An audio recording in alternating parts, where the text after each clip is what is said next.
Hello, everybody, and welcome into another episode of the Couch GMs Podcast. It is Thursday, October 16th, 2025. I'm your host, George Kurt, joined by the one and only Cody Roadcap. How you doing today, Cody? I'm doing just great. We've got week 7 football. We got the Unk Bowl or the Icy Hot Bowl or whatever, however you want to call this Thursday night game between two quarterbacks over 40. I don't know why you're laughing. You just must not be online like me, bro. That's the craze going around right now. Even Joe Flacco is trolling Aaron Rodgers, putting up stuff on Instagram. So should be fun. Good old classic AFC North rivalry between Joe Flacco, Aaron Rodgers, and the respective teams. And we'll talk about it. We will talk about it later in the show. We'll talk about how much Icy Hot will be used on the sideline, apparently. And we'll talk about how this game could have been played in 2012. Also, definitely could have been played in 2012. That's for sure. It probably did. I don't know if now I got to look it up while you do the rest of the intro. What was the last time these two quarterbacks faced? all right. In the meantime, make sure you follow us at the Couch GMs, Facebook, X, Instagram, TikTok. You can DM us with any fantasy questions you have, or join us live Mondays and Thursdays at 6:30 East on Facebook, YouTube, and Twitch to have your questions answered live. In the meantime, while Cody keeps looking up the last time that these guys used some Icy Hot, why don't we see what is happening?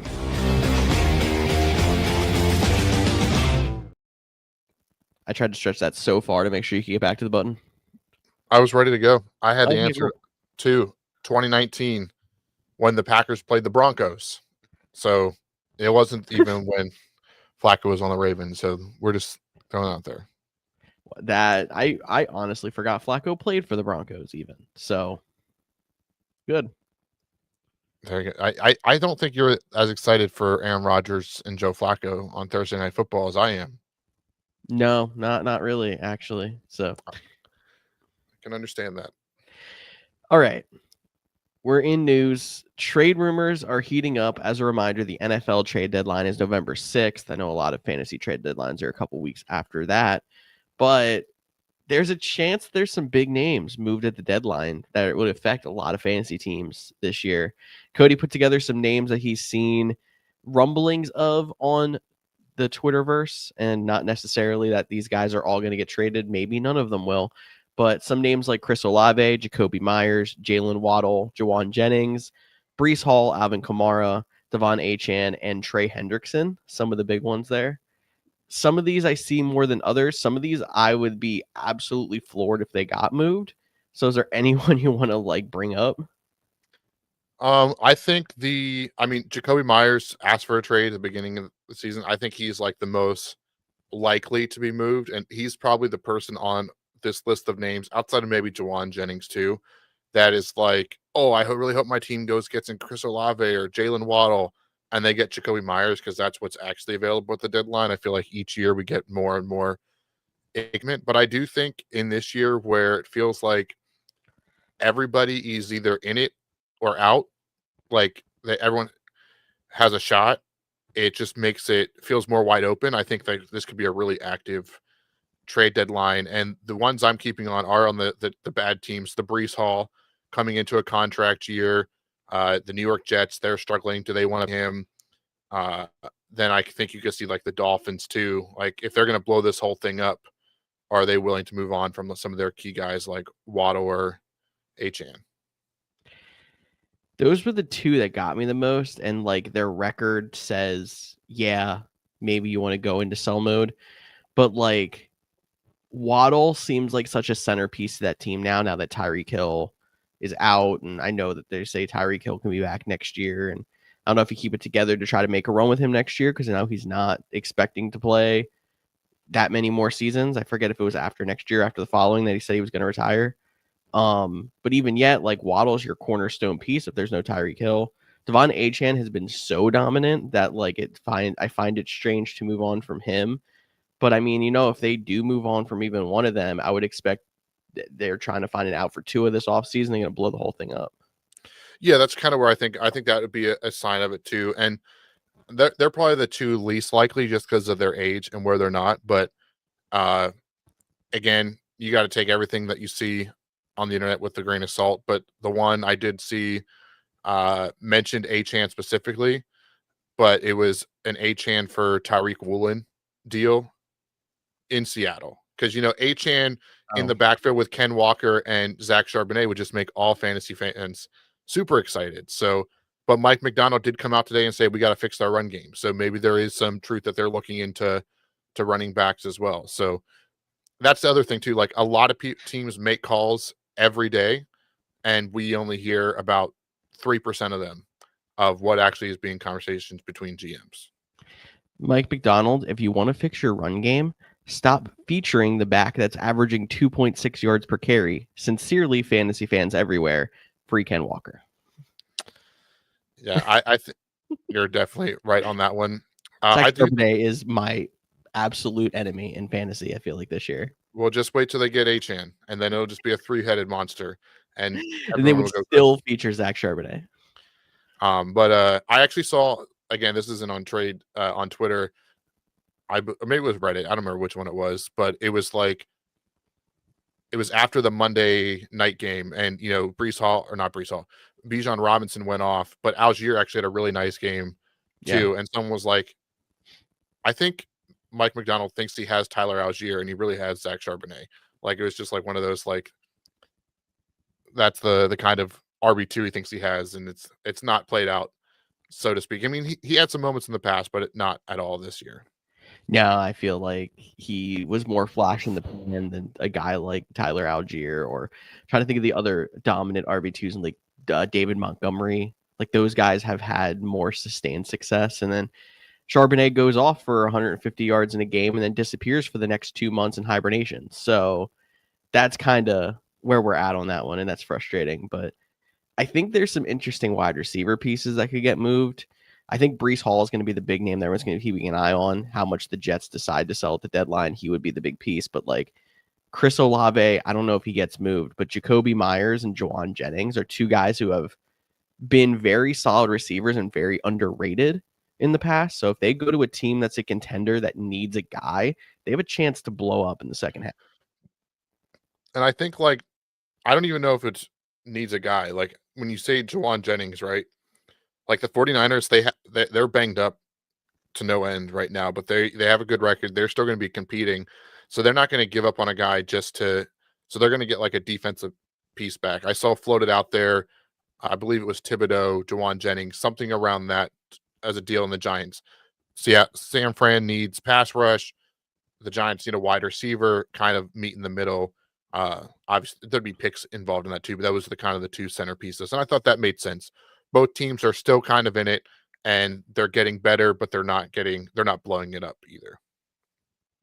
Yeah, I think that's a good way to put it. And while the 49ers are so banged up at receiver and like desperately need him, and he's also banged up. So like there's a lot to, between here and the trade deadline of Juwan Jennings getting healthy too. But like they are actually super deep at wide receiver if they get their guys back. Like we saw the breakout of Kendrick Bourne lately. I'm just going to go right into injuries, and we can talk about like George Kittle's coming back. I know he's a tight end, but he's a pass catcher on that team. Pearsall still hasn't practiced, but he's been showing himself as a potential number one when he's been playing. And then Brandon Ayuk is starting to do side work. He's not doing anything with the team. He's not opening his practice window yet, but he's like reporters have seen him working out at the facility, and they're targeting week 10 for him. That's all of a sudden a really crowded wide receiver room if all those guys get back.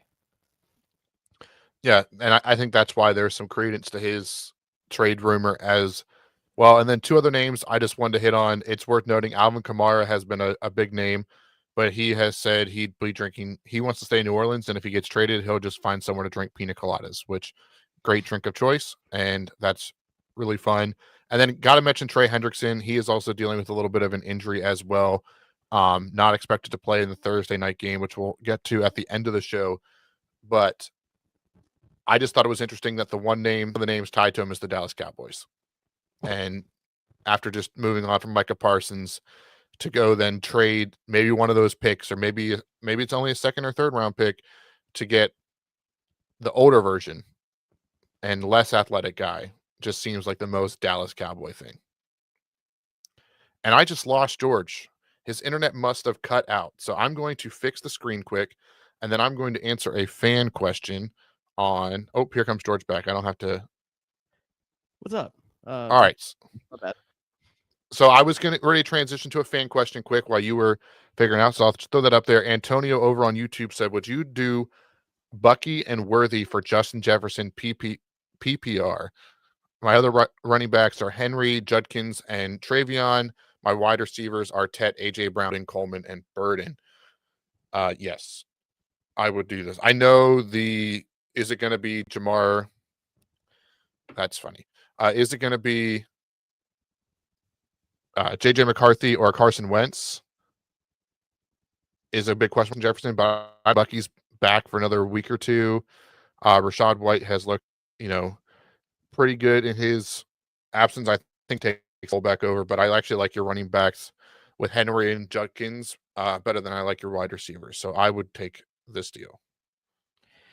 I'd probably do it too, getting the blue chip player and Justin Jefferson, not having to wait on Bucky to get back from the injury, and selling high on Worthy is probably the way you look at it, even though he didn't have a great game last week, because like he is a big play threat and he's going to have huge games, but now he's not going to be the guy they're leaning on as much with Rashee Rice coming back. So I guess it is probably the time to go for it.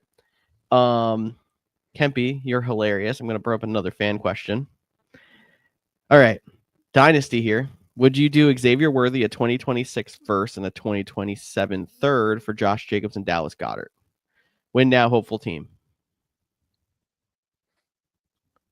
So I did have some insider baseball to hear about this trade, but Xavier Worthy and a first for the 2027 third.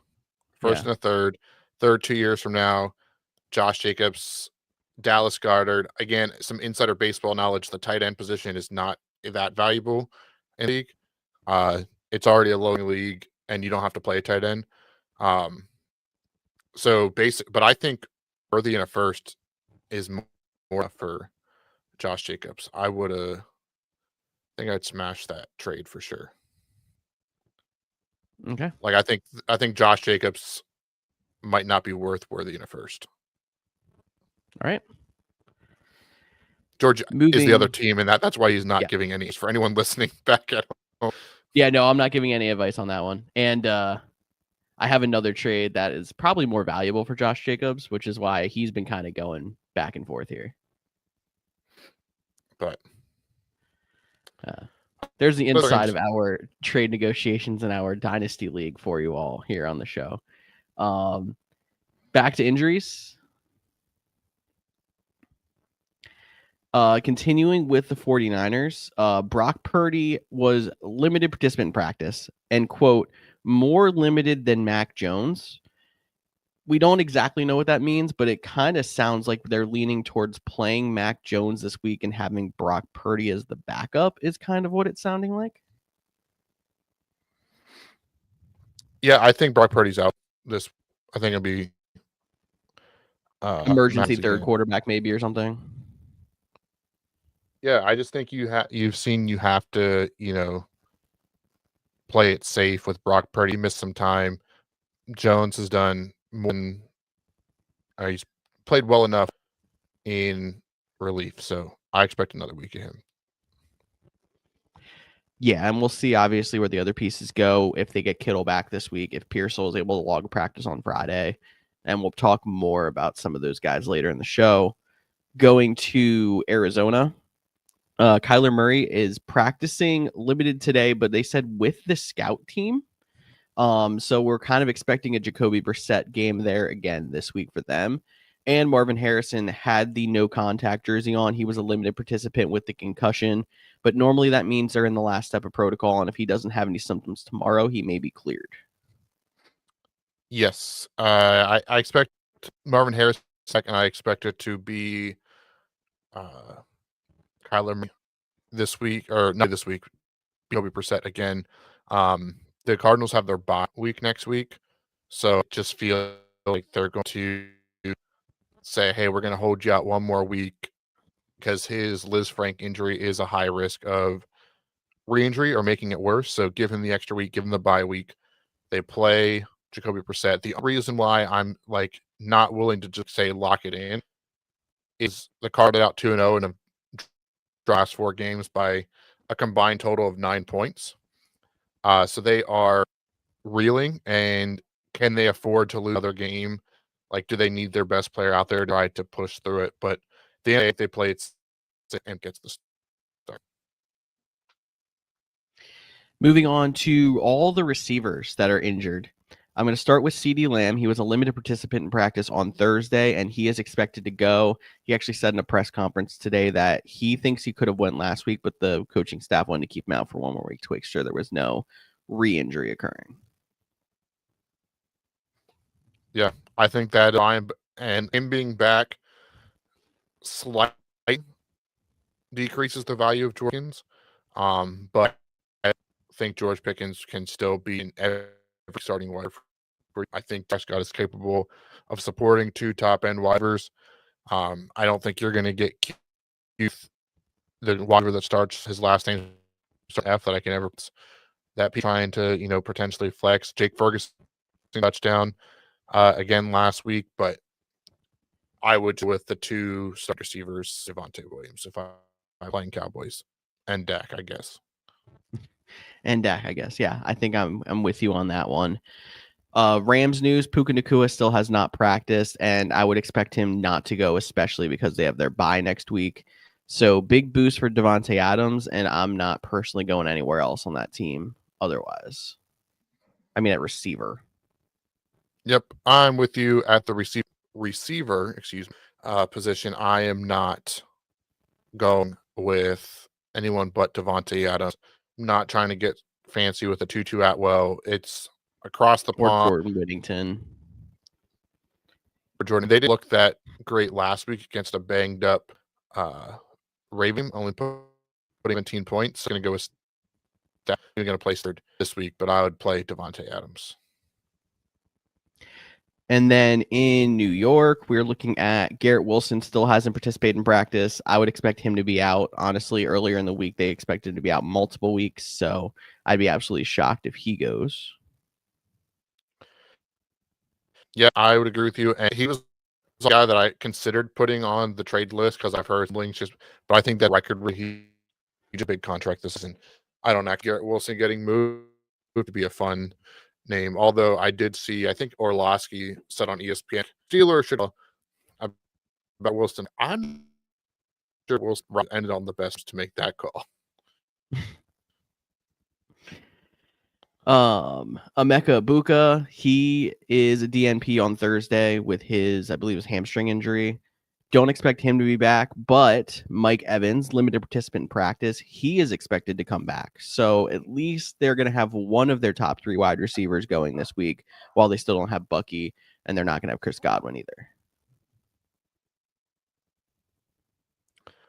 Although Monday night, which is something you have to pay to, could hold for Mike Evans. Rely on Mike Evans, make sure you have a backup plan ready to go. And there's a couple of guys named Johnson on that team that you can bring in to have that handcuff on your roster, or probably add off of the waiver wire if he doesn't go. So I'm not super worried about trying to put him through the lineup. And he kind of seems like somebody that we're going to know on Friday if he's going or not. Yeah, I think it'd be questionable. We'll have to be wins tomorrow. It's kind of with him. I have as much faith that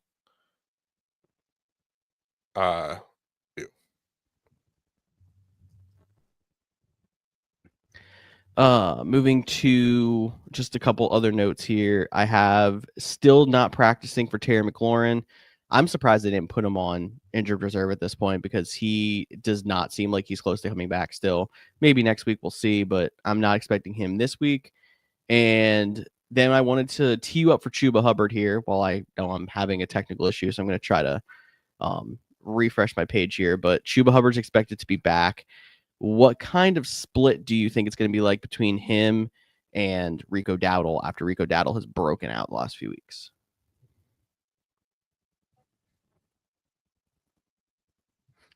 Yeah, great question. You did that while you fresh just, but but his exact week and kind of talk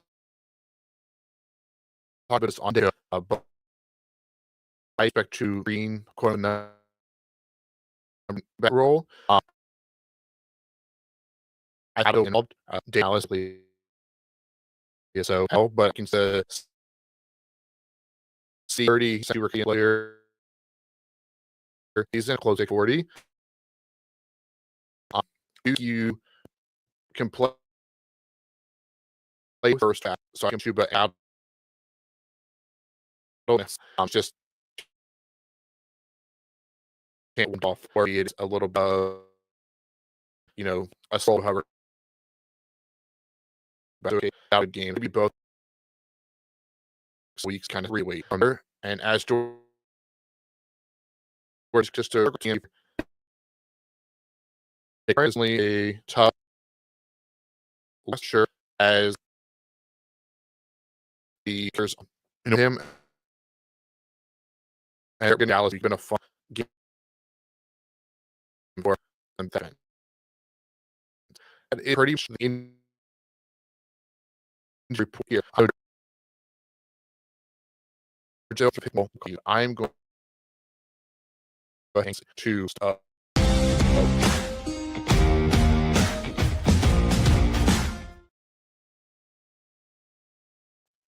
All right.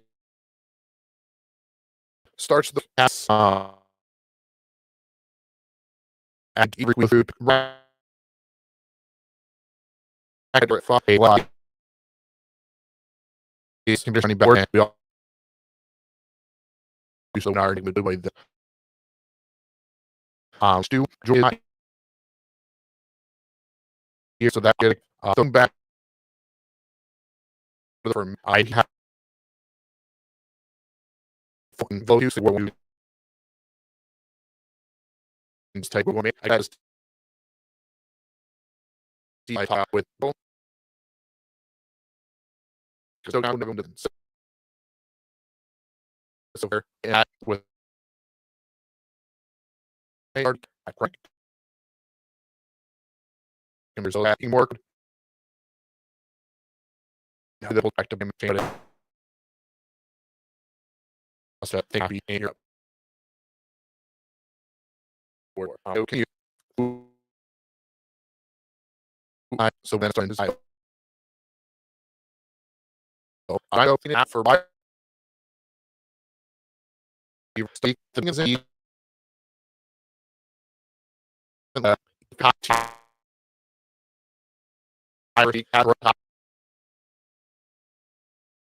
water is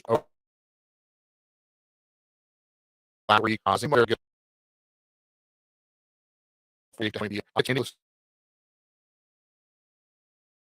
hold you last morning. This is jingle about is getter not you watching with me inside and on all this I think people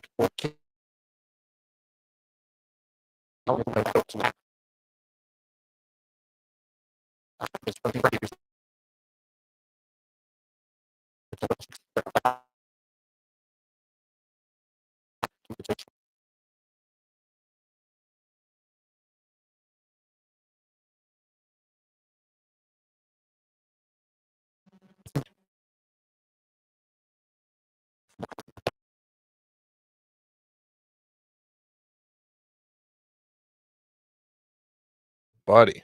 This is definitely going. George is trying to come back in right now. So I'm going to give him a second. I'm going to just keep talking here. If you're listening on the podcast, so join over to YouTube if you want to see these things live. If not, make sure you subscribe on the podcast feed. All right, George. I was starting to have issues. Are you back? Okay. Not going to jump here and my page while you were on, but I think if we can give it a shot. This is what's happened while you were gone. I've had injuries. I moved us into starts of the week. I gave my and wide waiver just for if you want to add anything. Command back because I don't know his name versus the Dallas Saints. The fumbles that Jaden Daniels not be good to go, and George was I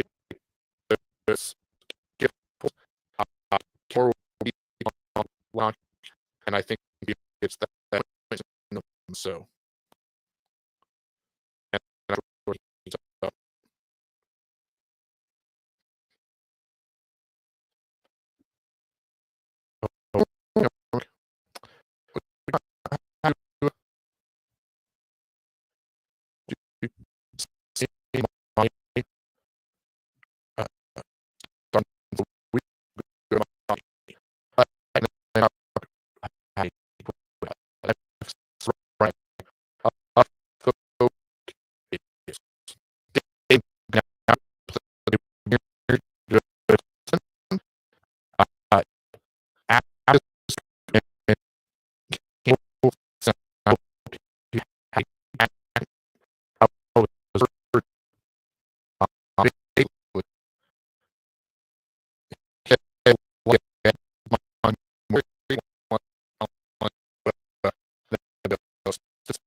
Alrighty.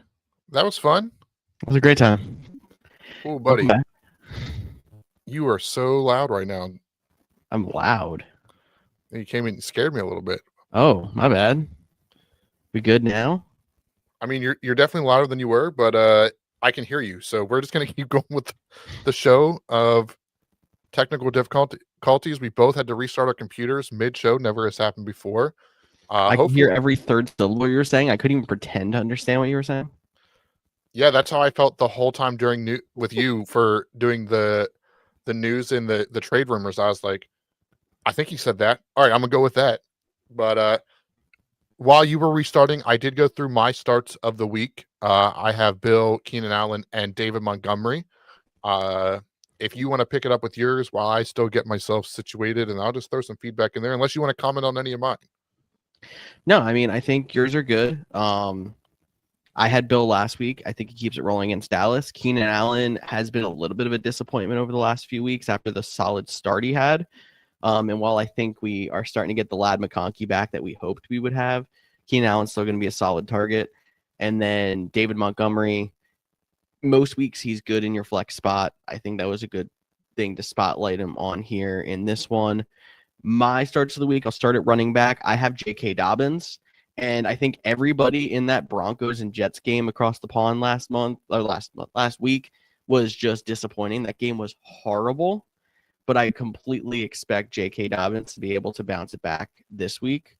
At receiver, I got Rashee Rice on there. I don't have any problems with throwing him right back in my lineup the first week he's back. He's going to be a focal point for the Chiefs. They've been wishing for him this entire time, so I don't think they're going to waste any time getting him involved. And then my flex, I have Jordan Addison. He's somebody who I haven't really had the will to start yet, but he came back, had 2 games, poured 16 and 17 half PPR points, and then he's going against an Eagles defense who's been struggling. I think Jordan Addison is a slam dunk play this week. Do you have any concerns with Jordan Addison if it's Carson Wentz and or J.J. McCarthy? Like, if it's McCarthy, are you concerned more, less? I mean, I guess you could say I'm a little bit more concerned if it's J.J. McCarthy, but he's going to be lined up across from either a Dory Jackson or, man, I couldn't even tell you who the next guy up would be because they're probably not going to have Quinyon Mitchell there in Philly again this week, and that cornerback 2 spot is bad. So I am not too concerned regardless. Awesome. And then I agree. I would play Rashee Rice. I was going to ask the question, but we both were on the same page. There would be no debate there. There's leagues where I didn't think I was even going to need to start him. Like, because I've been having, have a solid start wide receiver core, have a solid flex, but between injuries, bye weeks, or just, seeing how much they want to get him involved, I have no problem throwing him right in. All right. Since you like to do this with me, before we hit sits quick, I have Rashee Rice in a league, which I'm probably playing him even over my start of the week Keenan Allen because that's currently my flex spot. Mhm. But some other names just to throw them out there, just see how would you play him. I assume you're not playing him over like Amon-Ra St. Brown or Jackson Smith and Jigba or anything like that. No, Those are my definitely not. Chuba Hubbard coming back in a I flex. would probably play Rashee Rice. I think I'm with you there. And then Tet McMillan, the guy you called last week. Oh man. I willed that into existence, but I would probably go Rashee Rice. I would too. And ladies and gentlemen, that is what you call a transition because Tet McMillan is my sit of the week at the wide receiver position. George talked about how he has been really good. He got in the end zone twice, not once, but twice last week. But he does have a tougher matchup against the Jets and more so Sauce Gardner. I know Gardner has given up a little bit more than we're accustomed to, but being the tough matchup, being that we saw him have 2 touchdowns, I think we're just going to take a little bit step back. He's still going to be involved. He'll probably still see, 5 to 8 targets, probably in the 40 to 60 yard range. I'm just not expecting a touchdown. So if you're in a PPR league, maybe you can still find a way to put him in there. But if you're in your half point PPR or standard, I think there might be some better options than the 7.5, 8 points I'm expecting from Tet McMillan this week. I mean, I'll give to you, like, he's still going to be inconsistent. He's still a rookie on a not so great offense. Excuse me. But I'm hoping that we're starting to see a better version of Ted as we go through here and the volume's there. But I mean, like, we have other receivers with the volumes there that we're trying to will to be good fantasy players, and they haven't been so far. One of them that comes to mind is like Chris Olave because he has some of the better volume in the league, and it just hasn't turned into a lot because he's on a bad offense. Yeah, and this one will get some comments in TikTok. I see you on Instagram and whatnot. Why are you sitting Tet McMillan? This isn't a sit Tet McMillan to play Tez Johnson or play. This is just a kind of a reaction from last week. You saw a really good week from him, not to chase the fantasy points. If you were already in a situation like I am with a Rashee Rice or Tet McMillan or Keenan Allen, I'd play Keenan Allen, Tet McMillan, or Keenan Allen and Rashee Rice over Tet McMillan this week. Yeah, I got you there. And the Jets are a bad team, but they just shut down the Broncos. The defense isn't really the problem for the Jets. I mean, at least most weeks. So it's not like it's a great matchup either. It's not a bad one, but it's not a great one. If this game finished 12-9, would you be surprised? Not at all. Okay, exactly. I mean, it probably won't because Rico Dowdle will find a way to break something still, even though they have Chuba Hubbard back. Rico Dowdle is on a heater. Definition of a heater, for sure. I'll start with my wide receiver sit then. I'll go with Bears receiver DJ Moore. There's a chance he doesn't even play, so this would be a slam dunk for me, but that's not the reason I picked it. It's just Rome Odunze has taken over. There's not enough to go around that offense to other passing options other than one with how they've been playing it with Caleb Williams there. So DJ Moore is not droppable yet for me, but he's kind of on my bench till further notice. If I told you he's been out targeted by Olamide Zaccheaus, would you believe me? No. But it's true. If you would have said Colston Loveland, I would have thought so. But even, yeah, he's been bad. He's been splitting Cole Kmet. They're not good. Like, I don't know. Yeah, but that is absolutely true when it comes in terms of targets. How the mighty have fallen, DJ Moore. Now, DJ Moore is used in a lot of different ways. They throw him in the backfield and stuff like that. He's still, I mean, he has 15 more points in terms of fantasy points than Zaccheaus does. So I don't want to. That's not enough either, though. I get that. It's not enough for. I mean, he's averaging under 10 a game. Yeah. But Rome Odunze is averaging 17. So like just to show that difference of where you were at. Yeah, very true. Do you want to go to your running back? Sure. My running back sit of the week is one Mr. Jordan Mason, the running back for the Minnesota Vikings. No Aaron Jones back this week. I could see why some people would want to start a running back versus the Philadelphia Eagles with how well Cam Scatterbo did last week on Thursday. But unless I'm and correct me if I'm wrong, I do think Jalen Carter is going to be back this week to help shore up Supposed to that be. middle of the field. And even with Aaron Jones out, Mason has still only seen about 60% of the workload at running back. So getting Jalen Carter back, potentially having J.J. McCarthy or a banged up Carson Wentz, not trusting that offense to score a ton of points, I think I would avoid him, even though you just saw Cam Scattaboo have a monster fantasy day against them. Yeah, I have not been a fan of Jordan Mason since he took over. He just hasn't been able to grab the role and run with it like he did in San Francisco last year, which is annoying for people who are trying to use him as a fill-in for these few weeks, but it's going to be good for those who have Aaron Jones. Thank you, Brain, for finally working. Hopefully coming back in the next few weeks, because I think Aaron Jones should have a clear path to getting most of the workload again, since they've been struggling in the run game without him. I agree. Who do you got? I got my mortal enemy and his sidekick, Zach Charbonnet and Ken Walker, sit the Seahawks running backs because the split is horrible. You're talking about touchdown dependent. And the problem is the person who's getting most of the goal line work is Zach Charbonnet, who has been the worst of the two. If you had told me that, like, yeah, it's even 60-40 split for Ken Walker, and he's getting at least 50-60% of the red zone work, I think you can play Ken Walker in a flex and be fine.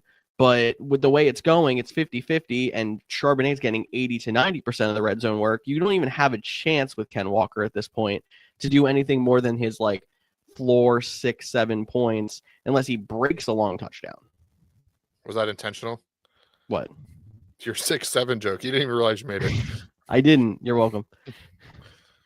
All right. So my last sit is at the flex spot, and this one hurts me because I really hope I'm wrong. But it is Matthew Golden. I know he has been on the brink of even startable as of late, but coming off his best game of the season in PPR, he has 3 straight weeks of double-digit points, although they are right around that 10 mark, with 13 being his number last week on 5 targets, 3 catches, 86 yards. It just, I think 5 targets is kind of the max that you're going to see out of these guys. He is a big play threat. There is a chance that Christian Watson gets back involved this week. Tucker Kraft had a little bit, he got the touchdown, but in terms of targets, had a down week. So I'm not riding the high of like, oh, Matthew Golden has arrived with 86 yards on 3 catches, 5 targets, big third down conversion, deep shot down the field. I'm not chasing those points. All right, I'm gonna play the game with you here. Because I have Matthew Golden as a potential start on one of my lineups this week. So him or returning Chuba Hubbard? I'd go Chuba, I think. How about Kimani Vidal? Yeah, I'd ride that hot streak. Better matchup. Vidal there as well. I don't know if it's a better matchup, but yeah. I think my other guys are pretty clear. Rashee Rice, you'd go over him. Cortland Sutton in a good matchup. Yeah, I'd play him. Yeah. And then my other guy there is CeeDee Lamb, who's going in my lineup as long as he plays. So yeah, and like I could be completely wrong on this one, and Matthew Golden catches a touchdown, but I think that Dobbs wasn't very involved last week. Wicks got a little bit banged up, but he's back at practice. Christian Watson come back. The same stuff we've been talking about all off season long. It's just like hard to predict the Packers wide receivers, and it's probably better to avoid all of them when you have the opportunity. I'm hoping still that Golden breaks out and gets at least enough of a role that we can flex him down the stretch, but he's kind of a wait and see prospect or play if you're desperate kind of guy right now at the moment. I know I had to play him the last 2 weeks because I literally had a team where I had 0 guys healthy on the bench and then 1 guy healthy on the bench the last 2 weeks because it's been that brutal. Well, he might be my start next week when we have 6 teams on bye. So just be ready. How are we going to find sits next week? We might not. We might have to stop the segment. We're going to sit everyone on the waiver wire. Congratulations. You already know what's going on next week.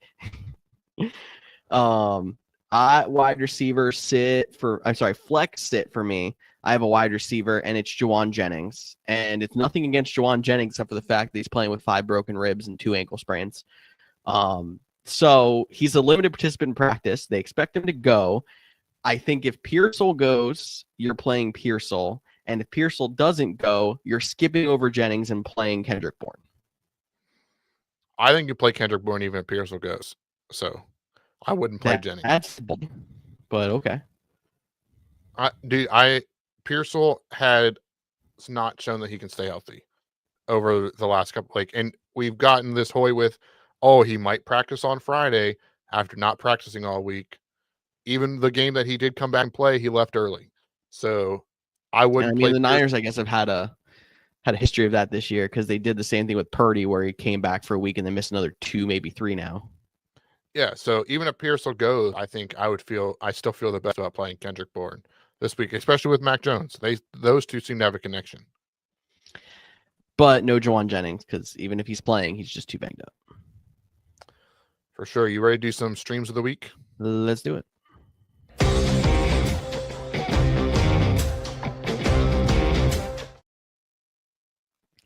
All right, Cody, we in this segment will do a quarterback, tight end, and defense stream of the week, guys that we hopefully find are more majorly available. I noticed at quarterback this week, it was very hard for me to find a guy who was fairly widely available. Yeah, I think that some of these guys probably not be as available. It's getting tougher. You're starting to know who like the top 15 quarterbacks are, and it's not like, oh, am I going to take a flyer on Justin Fields this week? Although that doesn't seem like a terrible option against Carolina. You just don't know which Carolina is going to show up. The Carolina that beat the Cowboys, or the Carolina that destroyed the Falcons, or the Carolina that loses to teams that they should beat. But my stream of the week quarterback is Drake May versus the Tennessee Titans. He's having a really good sophomore year. The Tennessee Titans, that explains itself. They just fired their head coach. Although I would avoid the Titans in Survivor leagues because of the new coach, interim head coach, Ra. I don't think I'd pick the Patriots in the game. I think they're going. I would pick them to win, but I would pick them for a Survivor. But I like Drake May, quarterback. He has the connection with Stephon Diggs or Booty or Hunter Henry. I would just love to see them get Trayvon Henderson more involved and stop with the whole, he looks like the best running back when he's out there, and he's just not getting the opportunities. Oh, I agree 100%. And the other problem with that is, like, he is actually fairly owned now, but when it comes to, like, I'm playing Drake May for sure. And if he's still out there, you need to add him. And he has the potential to be an every week starter with how well he's been starting. Yeah, this is probably the last we got to use him, so I want to take the opportunity. So. Mine, I tried my best to go to somebody who is a little bit more available. And it's bold because he ends up facing a team who's technically number 1 in points against for quarterbacks. Sam Darnold versus Houston in the late Monday night game. And this is not as much for the matchup, but more a props to Sam Darnold for putting up 3 straight 20+, and he has, I think it's 5 straight over 16. So he's like starting to move into the matchup proof category, at least while he's on this heater. And we'll see how long he keeps that up. So if you're desperate, even though the matchup's bad, I still don't mind Sam Darnold. I expect a lot of points to be scored in that game. I'm picking him up and playing him in the World Cup, I believe. So I like that. I am too. Funny enough. All right, tight end. This one always the toughest one for me. But I'm going to go back to that Carolina Panthers matchup. And I'm just going to take a shot in the dark. It's a real shot in the dark. Mason Taylor, yeah, pretty bad week last week, but everybody did. You mentioned that. I'm going to look past that, try to regain some of that double-digit targets he put up 2 weeks prior. And throw Mason Taylor, stream a week report there. Hope and pray like you do in most of the position. He was dropped so fast after he had everyone jumped on the bandwagon, then all of a sudden he just put up nothing. But like I mentioned earlier, that whole game was so bad last week, the Jets and Denver game, that like I'm kind of just throwing it out the window. I'm right there. Going to my tight end, I am looking at Harold Fannin for the Cleveland Browns. David Njoku is another person who we didn't mention earlier who's targeted some trade talks, and there's a good chance he's going to miss this week with injury, so even more reason for them to target Fannin more. And Fannin's already been taking over the target lead at the tight end position there for Cleveland, so he is my stream.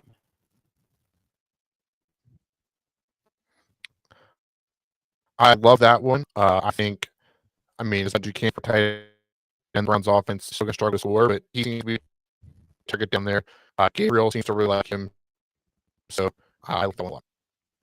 How about your defense, Cody? All right, defense. I'm going back to the game we talked about. And this team might already be to own. That is the Patriots versus the Tennessee Titans. I talked about adding them last week. If you did, you already have them. So I think they're the one, but because they're so well known, I'll give you one more honorable mention, and that is the New York Jets versus the Carolina Panthers. We talked about the Jets' defense has been the problem as much as the offense has, so maybe a low-scoring game you could benefit from that. Yeah, that one thing that it does help when you're expecting a bad game like that is it helps the defenses if it's going to be that bad on offense. So I don't mind that one. I'm going to go back to the traditional pick on the Saints. I'm going to pick the Bears defense versus New Orleans this week. The Bears are a decent defense for fantasy, and they've had some good games and some bad games, but there's just no denying this is the matchup. So hopefully that mid-tier defense can get you a solid 10 or so off of the waiver wire.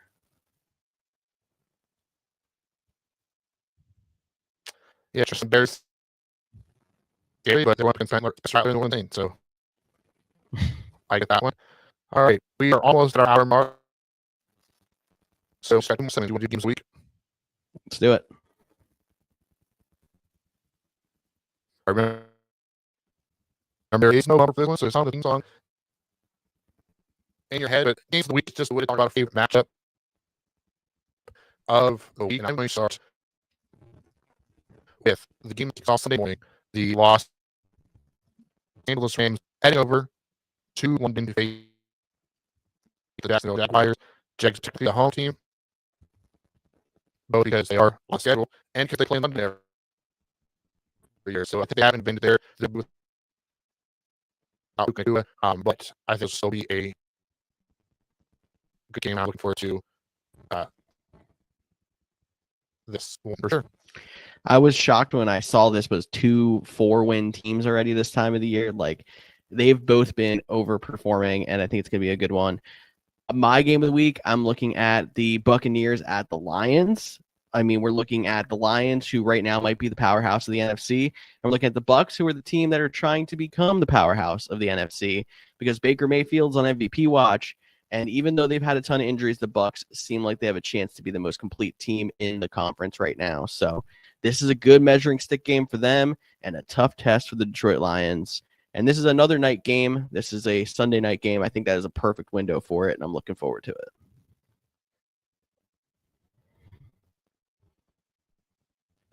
Yeah, I think this will be a fun matchup. A good way to it doesn't end the week because the other game's a little bit later, but I like the Bucs Lions to end the week for sure. Well, it seems like the technical difficulties are making their way back. Hopefully, it's not too bad for you guys listening on the podcast or online. If it is, for listening, we'll try to sync up for next week. Before we do go, I just want to give you a quick update on Steelers and Bengals. Again, we made notes about the game needs to time on it. But Trey Hendrickson is officially inactive, which just means we're for the Cincinnati Bengals. And this Bengals deal win, the Ravens need the Bengals to win. And it seems like Steelers might guess, well, let's let the Bengals wearing their all white uniforms, so it'll be fun to watch for sure. But because of the issues, we're going to wrap it up early, not put too much more time. I try to find my music here. The music should be playing inside my ears just to go how the technical difficulties have. There it is. As always, thank you for contestants with this bill and hard after the difficulty. Working back. We hope you have a great weekend for how everything's going. And that said, if you want to follow us on social media, please do. Couch GMs, Facebook, Instagram, Twitter, TikTok, all those good places. I'm clear. Yes, sure. I'll talk to you all. Thanks.